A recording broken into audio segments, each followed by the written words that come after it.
ஐக்கிய நாடுகளின் மனித உரிமைகள் ஆணையாளரான வோகட்டு தன்னுடைய 3 நாள் விஜயத்தை மேற்கொண்டு இலங்கை வந்திருக்கிறார். இன்று 3வது மிருதியமான நாள். இன்று கண்டிக்கான தன்னுடைய பயணத்தை அவர் மேற்கொள்கிறார். நேற்று 2வது நாள் மிக முக்கியமான 2 இடங்களுக்கு அவர் தன்னுடைய பயணங்களை மேற்கொண்டிருந்தார். ஒன்று திருகோணமலை. அங்கே வலிந்து காணாமலாக்கப்பட்ட உறவுகள் அதுபோல பாதிப்புக்குள்ளானவர்கள் ஆகியோர் நேரடியாக சென்று தங்களுடைய குறைகளை அவரிடம் தெரிவித்திருந்தார்கள். அதற்கு பிறகு நேற்று மாலை யாழ்ப்பாணம் சென்றவர் மிக முக்கியமான 2 இடங்களுக்கு தன்னுடைய பயணத்தை மேற்கொண்டிருந்தார். ஒன்று சித்துப்பாத்தி அரியாலை சித்துப்பாத்தி பயணத்திலே அகழ்வு பணிகள் இடம்பெறுகின்ற இடம். இரண்டாவது யாழ்ப்பாணம் அருகே உள்ள செம்மணி பகுதியிலே இடம்பெற்று வருகின்ற அணியா விளக்கு போராட்ட பகுதி. இந்த 2 இடங்களுக்கான அவரது பயணங்கள், அங்கே அவர் மக்களை சந்தித்தது, சில விடயங்களை கேட்டறிந்து கொண்டதாகியன மிக உணர்வுபூர்வமான விடயங்களாக கருதப்படுகின்றன. பிராந்தியத்தின் நீண்டகால மனித உரிமை பிரச்சனைகளுக்கு நேரடி சான்றாக அமைந்த இந்த முக்கியமான இடங்களை பார்வையிட்டதோடு தமிழ் நாடாளுமன்ற உறுப்பினர்களையும் பின்னர் சந்தித்து கலந்துரையாடி இருக்கிறார் என்பது கவனிக்கக்கூடிய ஒன்று. நேற்று முன்னதாக அவர் அரியாலை சித்துப்பாத்தி மயானத்துக்கும் அதுபோல செம்மணியில் இந்த அணையா விளக்கு போராட்டம் இடம்பெற்ற பகுதிக்கும் சென்றதை பற்றி தன்னுடைய கருத்துக்களை பகிர்ந்திருந்தார். I'm here at mass grave site Chemani in near Jaffna, and it's always very emotional to visit places where the past, the haunting past, becomes so visible. And I've also just met with family members of those whose loved ones were disappeared, a woman whose nephew disappeared in the mid-90s, and they are always worrying what happened to him. And this is always the pain and suffering that you feel when you speak to people who don't know what happened to their loved ones. So this is a step further towards accountability and justice and bringing closure to what otherwise is extremely painful. When you are at a mass grave site, the one thing that needs to be done is thorough investigations, robust investigations by independent experts with forensic expertise who can bring out the truth and bring closure to the pain and suffering of family members whose loved ones were disappeared. பயங்கரமான முன்னைய காலத்தை கொண்ட ஒரு இடத்துக்கு விஜயம் செய்யும் போது கண்முன்னே அந்த பயங்கரங்கள் எங்களுக்கு தெளிவாக தெரிகின்ற வேளையில் நாங்கள் செய்ய வேண்டிய விடயங்களை பற்றி தெளிவாக சொல்கிறார். ஒரு ஐக்கிய நாடுகள் சபையின் பிரதிநிதியாக அவர் சொன்ன விடயங்கள் நிச்சயமாக சர்வதேசத்துக்கு பல விடயங்களை எடுத்துச் செல்லக்கூடியவை. இதை எங்கள் மக்கள், நேற்றைய நாளில் போராட்டத்தில் ஈடுபட்ட மக்கள், அரசியல்வாதிகள் அல்ல, மக்கள் இதை சரியான முறையில் பயன்படுத்திக் கொள்ள வேண்டும். அவர் குறிப்பிடுகிறார், இப்படியாக இடம்பெற்ற சம்பவங்களை பார்த்தபோது தான் அந்த உறவினர்களை சந்தித்திருக்கிறேன், அதுபோல இதனால் நேரடியாக பாதிக்கப்பட்டவர்களது சாட்சியங்களை பார்த்திருக்கிறேன். எனவே இது தெளிவான முறையில் விசாரிக்கப்பட வேண்டியது, மிக தீவிரமாக விசாரிக்கப்பட வேண்டிய விடயம். சர்வதேச சுயாதீனமான விசாரணையாளர்கள் மூலமாக தரவுகள் சரியான முறையில் பெறப்பட்டு ஃபொரன்சிக் என்று சொல்லப்படுகின்ற தடயவியல் நிபுணர்கள் மூலமாக அடையாளங்கள் விஞ்ஞானபூர்வமாக நிரூபிக்கப்பட்டு இந்த விடயங்கள் கொண்டு வரப்பட வேண்டும் என்று குறிப்பிடுகிறார்.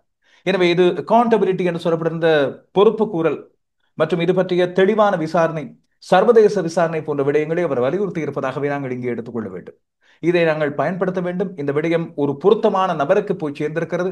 அவரை நேற்றைய நாளில் இந்த அணையா விளக்கு போராட்டத்துக்கு அழைத்து வந்த அளவுக்கு இந்த போராட்டத்தின் வெற்றியும், இல்லாவிட்டால் இந்த போராட்டமே அவரது வருகை காரணமாகத்தான் உருவாக்கப்பட்டது என்று சொல்கின்ற வேளையில் அது கூட மிகப்பெரிய ஒரு வெற்றியாகத்தான் நாங்கள் இங்கே கருத வேண்டும். இது கட்டாயமாக கடந்த காலங்களில் இலங்கை அரசாங்கங்கள் தவிர்த்த, இல்லாவிட்டால் அவர்கள் வேண்டுமென்றே இந்த விசாரணைகளை நடத்த முடியாது என்று சொல்லி விட்ட அந்த விடயங்களை நாங்கள் இப்பொழுது சரியான இடங்களுக்கு கொண்டு வந்திருக்கிறோம் என்று நேற்று போராட்டம் நடத்தியவர்கள் பெருமைப்பட்டுக் கொள்ளலாம். நேற்று வோகட்டு இலங்கையின் ஒரு சில அரசியல்வாதிகளை சந்தித்திருந்தார். தற்போதைய தமிழ் நாடாளுமன்ற உறுப்பினர்களான சிவஞானம் ஸ்ரீதரன், சாணக்கியன், செல்வம் அடைக்கலநாதன், ஸ்ரீ பவானந்தராஜா, இவர்களோடு முன்னாள் நாடாளுமன்ற உறுப்பினரான தர்மலிங்கம் சித்தார்த்தனையும் அவர் சந்தித்திருந்தார். அவர்களோடு இடம்பெற்ற உரையாடுகளை பற்றியெல்லாம் செல்வதற்கிடையில் நேற்றைய நாளில் இடம்பெற்ற ஒரு சில சம்பவங்கள், வருத்தத்துக்குரிய சம்பவங்கள், கண்டிக்கப்பட வேண்டிய சம்பவங்கள் பற்றி இன்னும் ஒரு சில விடயங்களை சொல்ல வேண்டியிருக்கிறது. நேற்றைய நேரலை செய்தியிலும் அந்த விடயங்களை சொல்லுகிறேன். குறிப்பாக இங்கே மக்கள் பிரதிநிதிகள் விரட்டப்பட்டார்கள், இல்லாவிட்டால் அந்த இடத்திலிருந்து திருப்பி அனுப்பப்பட்டார்கள் என்று சொல்லப்படுகிற விடயங்களில் தேசிய மக்கள் சக்தியின் அமைச்சரும் நாடாளுமன்ற உறுப்பினரும் விரட்டப்பட்டதை பற்றி இருவேறு கருத்துக்கள் மக்கள் மத்தியில் இருக்கின்றன. ஒன்று, இந்த அரசாங்கத்துக்கான எதிர்ப்பு. இந்த அரசாங்கம் மக்களது மனதை புரிந்து கொண்டு வந்த அரசாங்கம். தமிழ் மக்களது இத்தனை கால பிரச்சனைகளை மற்ற அரசாங்கங்கள் செவி கொடுத்து கேட்காத வேளையில் தாங்கள் முற்றிலும் மாறுபட்ட ஒரு அரசாங்கம் என்று குறிப்பிட்டு தமிழ் மக்களின் வாக்குகளையும் தமிழ் மக்களின் நம்பிக்கையை ஏராளமாக பெற்றுக் கொண்டு வந்த அரசாங்கமே இப்போது கண்மூடித்தனமாக இருக்கிறது. வலிந்து காணாமலாக்கப்பட்ட ஒரு பிரச்சனை. இந்த செம்மணி புதிதாக இப்பொழுது சித்துப்பாத்தி மாகாணத்தில் கண்டுபிடிக்கப்பட்ட மனித எச்சங்கள் பற்றிய விடயங்கள், காணிகளுக்கான போராட்டம், அதுபோல காணி அபகரிப்பு போன்ற விடயங்கள் குறித்து கண்மூடி இருக்கிறது இந்த அரசாங்கம். இந்த அரசாங்கத்தின் 3 யாழ்ப்பாண தமிழ் பிரதிநிதிகளும் யாழ்ப்பாணத்தையே தளமாக கொண்டிருக்கின்ற அமைச்சர் ஒருவரும் கூட இந்த விடயங்களை பொருட்படுத்துவதில்லை. இத்தனை கால போராட்டங்களில் அவர்கள் கலந்து கொண்டதில்லை. நேற்று ஐக்கிய நாடுகள் பிரதிநிதி வருகிறார் என்றவுடன் இவர்கள் வந்தார்கள் என்ற கோபத்தை மக்கள் வெளிப்படுத்தினார்கள். எனவே அது நியாயமானது என்று குறிப்பிடுகின்றார்.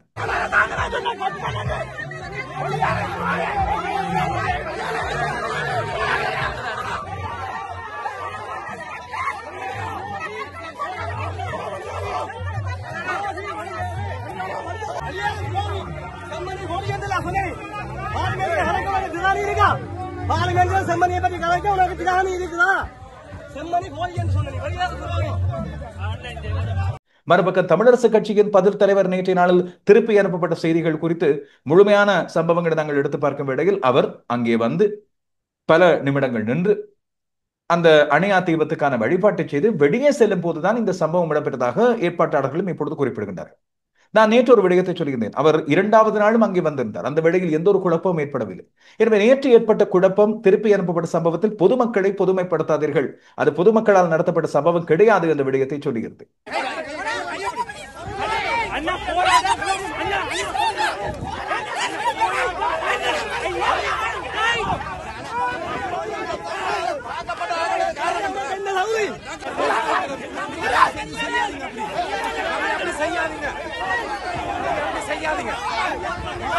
இன்னும் ஒரு பக்கம் இது அந்த அரசியல் கட்சிக்குள்ளே இருக்கிற வேறுபாடுகள் காரணமாக ஏற்பட்ட ஒரு விடயம்.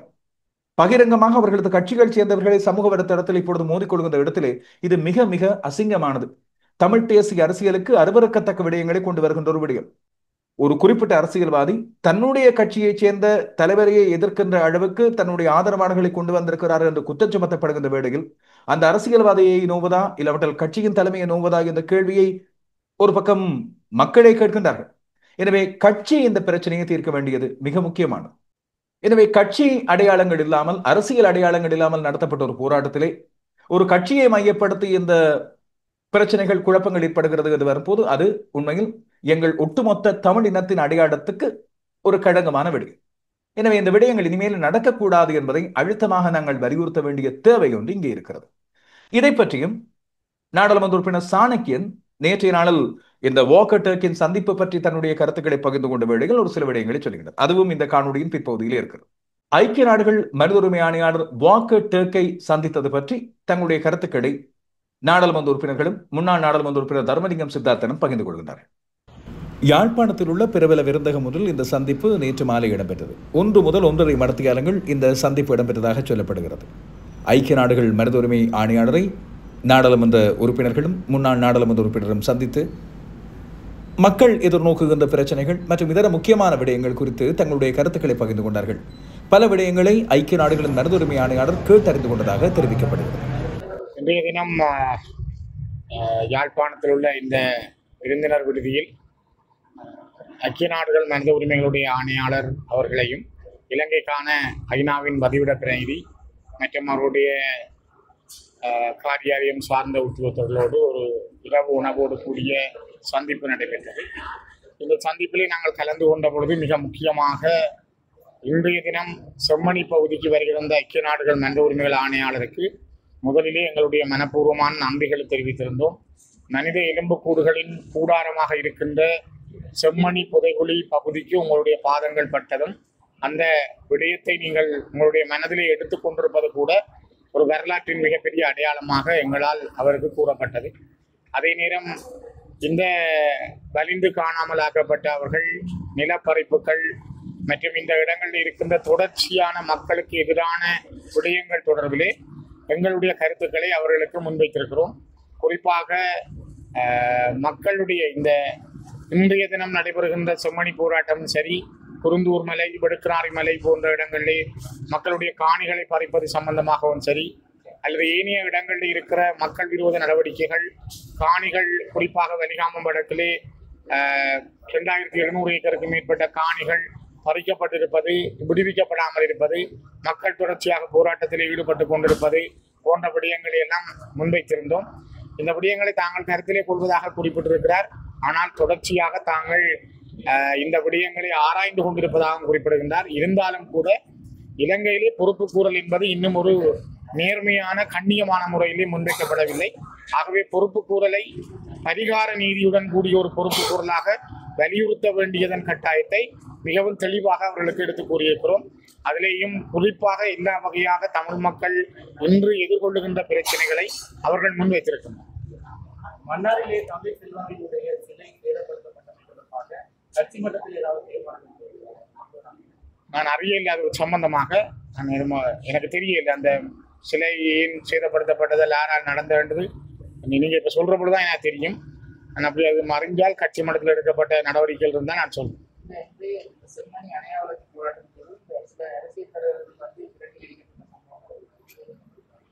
எனக்கு அதுல நான் நினைக்கிறேன் அது ஒரு நல்ல காரியமாக படையில்லை.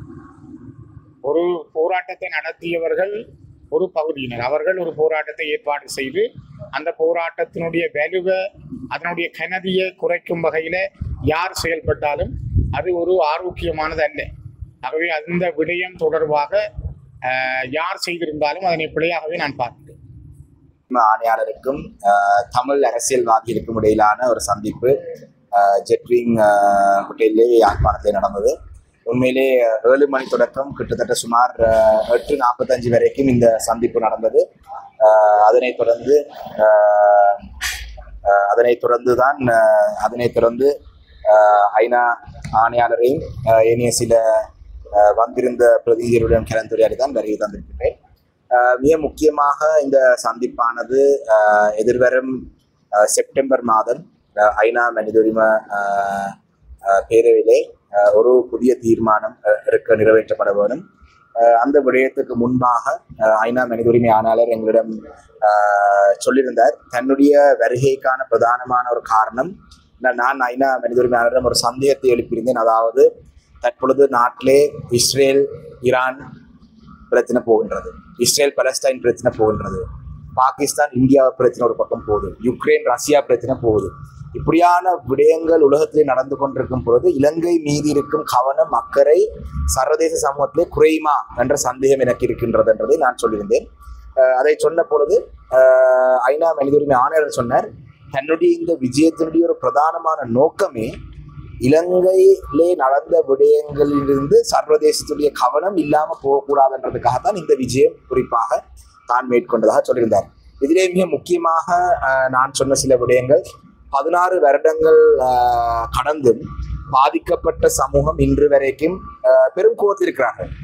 அரசியல்வாதிகள் மீதும் அந்த மக்களுடைய கோபம் வெளியிலே வருவதற்கான காரணம், யுத்தம் முடிவடைந்து விடுதலை போராட்டம் மௌனிக்கப்பட்டு 16 வருடங்களுக்கு பிறகு எந்த நீதியும் கிடைக்கவில்லை, இதுக்கு அரசியல்வாதிகளும் பொறுப்பு என்றொரு குற்றச்சாட்டு மக்களுடைய மனதிலே இருக்கும்படினால்தான் மக்கள் அரசியல்வாதிகள் காணும் பொழுதும் சில கோபங்களை வெளிப்படுத்துது. அந்த வகையிலே நாங்கள் தொடர்ச்சியாக இது ஐநா மனித உரிமை பேரவையிலே இந்த எங்களுடைய மக்களுடைய நலன் சார்ந்த இந்த பொறுப்பு கூறல் விடயத்தை வைத்திருக்காமல் ஏனைய பாடிகள், அதாவது பாதுகாப்பு சபை செக்யூரிட்டி கவுன்சில், இல்லாட்டி யூஎன் ஜெனரல் அசம்பிளி, இல்லாட்டி யூஎன்ல இருக்கும் ஏனைய அமைப்புகள், யூஎன்ல கணக்கு பாடிஸ் இருக்கு, இந்த பாடிகளுக்கெல்லாம் அவங்களுடைய அறிக்கையை சமர்ப்பித்தால் அவர்களும் இலங்கை அரசாங்கத்துக்கு அழுத்தம் கொடுக்கும் வகையான சில திட்டங்களை முன்னெடுக்கலாம் என்றதை சொல்லியிருந்தோம். அதே போலதான் எங்களுடைய இந்த காணி பிரச்சனைகளை பற்றி பொதுவாக எங்களுடைய எல்லா பாராளுமன்ற உறுப்பினர்களையும் நான் ஒரு சிலர் மட்டும்தான் அது சம்பந்தமாக கருத்து தெரிவித்தார். ஆனால் காணி விஷயங்கள் தொடர்பாக குறிப்பாக இன்று காலையிலே மயிலிட்டி துறைமுக பிரதேசத்துக்கு சென்றிருந்த நானும் போயிருந்தேன். பலாலி அந்த பிரதேசத்திலே காணி விடுவிக்கப்படவில்லை. கிழக்கு மாகாணத்திலே மேய்ச்சல் தரை சம்பந்தமான பிரச்சனை, தொல்பொருள் சம்பந்தமான பிரச்சனை, இப்படி ஃபாரஸ்டினுடைய பிரச்சனை, இப்படி காணி பிரச்சனை, எங்கிற மக்களுக்கு நாங்கள் புதிதாக காணி பிரச்சனை ஒன்றாக சொல்ல வேண்டிய அவசியம். காணி பிரச்சனைகள் தொடர்பாகவும் கவனம் செலுத்தப்படுது. ஐநா மனித உரிமை ஆணையர் சொல்லியிருந்தார், தனக்கும் வந்தத்திலிருந்து காணி விடயங்களை பற்றி கூடுதலான கேள்விகள் பிரச்சனை இருக்கிறதாக அறியக்கூடியதாக இருக்கின்றதையும் சொல்லுகிறார். அத்தோடு சேர்த்து இந்த நிலை டிரான்சிஷனல் ஜஸ்டிஸ் என்ன சொல்றது, நிலைமாற்கால நீதி, இந்த நிலைமாற்கால நீதியிலே 4 அம்சங்கள் இருக்கின்றது. இதிலே நான் அவரிடம் சொன்ன விடயம், இலங்கை அரசாங்கம் இந்த உண்மையை கண்டறிய ட்ருத் என்ற விடயத்தை பற்றி எந்த அக்கறையும் இல்லை. அதாவது பாதிக்கப்பட்ட சமூகம் அவங்களுடைய அவலங்களை தொடர்ந்து சொல்லி போறது மட்டும்தான், அதுல உண்மையை கண்டறிகிற சம்பவம் நடக்கவில்லை. அதே நேரத்துல அக்கௌண்டபிலிட்டி லைக் ஜஸ்டிஸ், நீதிமன்ற பொறிமுறையை பற்றி எந்த பேச்சும் இல்லை. நீதிமன்ற பொறிமுறை என்றாலே தப்பி ஓடுறார்கள். அதே நேரத்தில் தான் மீள இப்படியான ஒரு படியே நடக்காம இருக்கிறது. கரண்டி ஆஃப் நான் ரெக்கரன்ஸ் இது போன வருஷம் ஐநா மனித உரிமை ஆணையாளருடைய அறிக்கையிலும் இருந்தது. 13ஆம் திருச்சட்டத்தின் ஊடாக இந்த மாகாண சபை தேர்தல் நடத்துமாறு. அப்ப அவரிடம் ஒரு விடயத்தை வலியுறுத்தி வந்தோம். ஜனாதிபதியுடன் சந்திப்பு நடக்கும் பொழுது நான் கொண்டு வந்த அந்த தனிநபர் பிரேரணை இப்ப நீதிமன்றங்களிலே அதுக்கான ஒரு வழக்கு தாக்கல் செய்யவில்லை. இப்ப அமைச்சர் நினைத்தால் அமைச்சர் ஒரு 2 நாட்களுக்குள்ளே அவருடைய அறிக்கையை சமர்ப்பித்தால் மொத்தமாக ஒரு மாதத்துக்குள்ளே மாகாண சபை தேர்தலை நடத்தக்கூடிய அதிகாரத்தை தேர்தல் ஆணையாளருக்கு போகும் வகையாக நாங்கள் செய்து கொள்ளலாம். இந்த விடயத்தையும் அவரிடம் சொல்லியிருந்தேன். ஜனாதிபதியுடன் இதை வலியுறுத்த வேண்டும். அதே போலதான் எங்களுடைய மற்ற அரசியல் தலைவர்கள் சொன்ன விடயங்களை நான் திருப்பி சொல்ல வேண்டிய அவசியம் இல்லை. ஆனால் மிக முக்கியமாக நான் சொன்ன 3 விடயங்கள், இந்த பொறுப்பு கூறல் விடயத்தில் எங்களுடைய தொடர்ச்சியாக இந்த UN ஹியூமன் ரைட்ஸ் கவுன்சிலே இருக்காமல் செக்யூரிட்டி கவுன்சிலுக்கு இதை கொண்டு போகலாமா, செக்யூரிட்டி கவுன்சிலுக்கும் அதில் செக்யூரிட்டி கவுன்சில் என்ன நடக்குதுன்றது நாங்கள் பிறகு பார்ப்போம். இந்த பேரர் சொல்லுவாங்க செக்யூரிட்டி கவுன்சிலை கொண்டு பிரிவு அதை கொண்டு போகலாமான்னு பார்ப்போம். அதே UN மற்ற பாடிஸுக்கு இந்த அறிக்கையை நீங்கள் சமர்ப்பிக்கிறதுக்கு உங்களுடைய இந்த ஸ்டேட்மெண்ட்டை நீங்கள் ரிப்போர்ட்டில் சொன்னால் தான் அது ரெசல்யூஷன் உள்வாங்கப்படலாம். அந்த வகையிலே இந்த விடயங்களை பற்றி தான் முக்கியமாக பேசப்பட்டது. இதிலே ஒரு நீதிமன்ற பொறிமுறை இல்லாவிட்டால் எங்களுடைய மக்கள் ஏற்றுக்கொள்ள மாட்டார்கள். அவர்கள் கேட்டிருந்தார்கள் தென்னாப்பிரிக்காவினுடைய திட்டத்தை இங்கே ஏற்றுக்கொள்வார்களான்னு. தென்னாப்பிரிக்காவினுடைய திட்டங்கள் எல்லாம் அதாவது அந்த நாட்டுடைய அரசியலமைப்பிலே இருந்த மாற்றங்களை செய்த பிறகுதான் அவங்க இந்த தென்னாப்பிரிக்காவில் ட்ரூத் கமிஷன் கொண்டு வந்தார்கள். அதே நேரத்தில் அவர் இன்னும் ஒரு உதாரணமாக ஈஸ்ட் டிமோர் இந்தோனேசியா எக்ஸாம்பிள் சொன்னார். நாங்கள் இது 16 வருடங்களுக்கு பிறகு நாங்கள் திருப்பி போய் புதிதாக ஏதோ நடந்தது போல எங்களுடைய மக்களுக்கு இதை சொல்ல போனால் எங்களுடைய மக்கள் ஏற்றுக்கொள்வார் என்ற நம்பிக்கை எனக்கு இல்லை. ஒரு நீதிமன்ற பொறிமுறை அவசியம் என்று சொன்னால் மீண்டும் நான் வருவதற்கு முன்பாகும் என்றால் அதிலே மொழிபெயர்ப்பும் ஒரு சில நேரங்களுக்கு பிறகு இல்லாமல் போய்விட்டது. அதனால கூடுதலான கேள்விகளுக்கு பதில் வழங்கப்பட்டதாக இருந்தது. அதனால முடிந்த பிறகு நான் சில விடயங்களை சொன்னாலும் அவங்க சில கேள்விகளை கேட்டார்கள். நம்முடைய மக்கள் இதை சிலதுகளை விட்டுக் கொடுக்க தயாரான சொன்னால் மக்கள் சார்பாக நாங்கள் மக்களிடம்தான் அதை கேட்க வேண்டும். ஆனால் பாதிக்கப்பட்ட சமூகம் அவர்களுடைய பிரதானமான இலக்கு குற்றவாளிகள் தண்டிக்கப்பட வேண்டும் என்பது மீண்டும் வலியுறுத்தி நன்றி. இன்றைய தினம் ஐக்கிய நாடுகள் சபையின் மனித உரிமைகள் ஆணைக்குழுவின் அழைப்பிற்கேற்ற இன்று நான் அவர்கள் இந்த கலந்துரையாடல் கலந்து கொண்டிருந்தேன். உண்மையிலே நாங்கள் முதலில் அவருக்கு நன்றி சொல்லி, நான் இந்த 30 வருட போரிலும் அதற்கு பின்பாக 16 வருடங்களாகவும் எவ்வித முன்னேற்றத்தையும் காணாத எமது தமிழ் மக்கள் பிரச்சனை தொடர்பாக அவர்களுக்கு நான் எடுத்து கூறியிருந்தேன். அத்துடன் எமது அரசாங்கம் இப்பொழுது உண்மையிலே இந்த பிரச்சனையை கையாண்டு மக்களுக்கு ஒரு தீர்வு தருவதிலே மிகவும் முனைப்பாக இருக்கின்றோம். அந்த வகையிலே இது ஒரு பொன்னான சந்தர்ப்பம். எனவே இந்த சந்தர்ப்பத்தை நாங்கள் மனித உரிமைகள் ஆணைக்குழுவின் ஆணையாளரையும் எம்முடன் சேர்ந்து பயணித்து இந்த எமது பாதிக்கப்பட்ட எமது வடகிழக்கு மக்களுக்கு ஒரு நல்ல முடிவை இனி மேலும் காலம் தாழ்த்தாமல் எடுத்து அதற்குரிய நடவடிக்கைகளை எவ்வளவு துரிதமாக எடுக்க முடியுமோ அவ்வளவு துரிதமாக எடுத்து எங்களுக்கு ஒரு தீர்வுக்கு வழிவகுக்க நீங்கள் உதவ வேண்டும் என்று கேட்டுக்கொண்டேன். அவர்களும் அதற்குரிய சம்மதத்தை தெரிவித்திருக்கிறார்கள். எனவே இந்த பாதையில் நாங்கள் பயணித்து இந்த நாட்டிலே நாங்கள் எல்லா மக்களும் சமத்துவமாகவும் சம உரிமைகளோடும் எவ்வித வேறுபாடுமின்றி வாழ்கிறதுக்கு எங்களால் உயர்ந்த உதவிகளை நாங்கள் செய்வோம். அத்துடன் இந்த ஐக்கிய நாடு சபையின் எல்லா அங்கத்தவர்களையும் கேட்டிருக்கின்றோம். எனவே எங்களுக்கு இது தொடர்பாக ஒரு நல்ல முடிவுகளில் கிட்டும். நாங்களும் இந்த நாட்டு பிரஜைகள் என்று வாழலாம் என்று நான் நினைக்கின்றேன். நன்றி.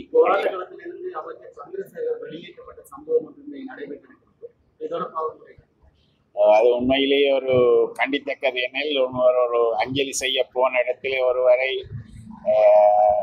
நடத்துவது அநாகரிகமான செயல் என்றே நான் பார்க்கின்றேன். ஆணையாளரையும் அவருடைய உதவியாளர்களையும் இந்த கொழும்பில் இருக்கக்கூடியவர்களையும் இப்போது நாங்கள் சந்தித்து கதைத்திருக்கின்றோம். பல விஷயங்களை இந்த நாட்டிலே நடைபெறாமல் இருப்பதை அவருக்கு மிக தெளிவாக எடுத்து வழங்கப்பட்டிருக்கின்றோம். முக்கியமாக இந்த காணி பிரச்சனைகள், காணாமல் போனவர்கள் பிரச்சனைகள், ஜெயிலில் இருக்கின்றவர்கள், சிறைகளிலே வாழ்கின்றவர்கள் பிரச்சனைகள், இப்படியான பல பிரச்சனைகள். இவைகள் எல்லாம் அவர் சொன்னாங்க எங்களுக்கு தெரியும். நாங்களும் தங்களால் இயன்ற அளவுக்கு முயற்சித்ததாகவும் இப்போது முக்கியமாக உலகத்திலே பல பிரச்சனைகள் மிக முக்கியமான பிரச்சனைகளாக எடுக்கப்படுகின்றபடியால் உங்களுடைய பிரச்சனைகள் எவ்வளவு தூரம் அக்கறையாக எடுக்கப்படும் என்று தனக்கு தெரியாது. இருந்தாலும் தான் தன்னுடைய முயற்சிகளை முழுமையாக எடுப்பதாக கூறியிருக்கின்றார். நாங்கள் அனைவருமே அவருக்கு நன்றி கூறினோம். ஏனென்றால் முதலாக ஆணையாளர் இங்கு யாழ்ப்பாணத்துக்கு விஜயம் செய்து தமிழ் மக்களுடைய நிலைமைகளை நேரடியாக பார்க்கின்றது என்று அது மாத்திரமல்ல, இந்த செம்மணி புதைகுடிகள் இருந்த இடத்திற்கும் அவர் சென்று பார்வையிட்டிருக்கின்றார். அது சம்பந்தமாகவும் அவரிடம் எடுத்து கூறியிருக்கின்றோம். இப்படியான பல புதைகுடிகள் இருந்திருக்கின்றன. நாளாவட்டத்திலே அவைகள் மறைந்திருக்கின்றன. எங்கே இருக்கின்றது என்பதை கூட அரசாங்கங்கள் மறைத்திருக்கின்றது. ஆகவே அதை சம்பந்தமாக எல்லாம் கூறியிருக்கின்றோம். அவர் அதை சம்பந்தமாக எல்லாம் தங்களால் இயன்றளவு முயற்சிகளை எடுப்பதாக கூறியிருக்கின்றார். அத்துடன் இந்த ரெசல்யூஷன் தீர்மானங்கள் பற்றியும் கூறியிருக்கின்றோம். அதை நீங்கள் தொடர்ந்து எடுத்துக்கொண்டு செல்ல வேண்டும் என்று நாங்கள் விரும்புவதாகவும், ஏனென்றால் அது அரசாங்கத்துக்கு ஒரு அர்த்தங்களை கொடுத்து கொண்டிருக்கும். ஆகவே தான் அவர்கள் ஆக குறைந்தது மிக மோசமாக நடக்கின்றார்கள். மிக மோசமாக நடக்காமல் இருப்பதற்கு ஒரு வாய்ப்பாக இருக்கும் என்பதை நாங்கள் அவருக்கு எடுத்துக் கூறியிருக்கிறோம். நன்றி.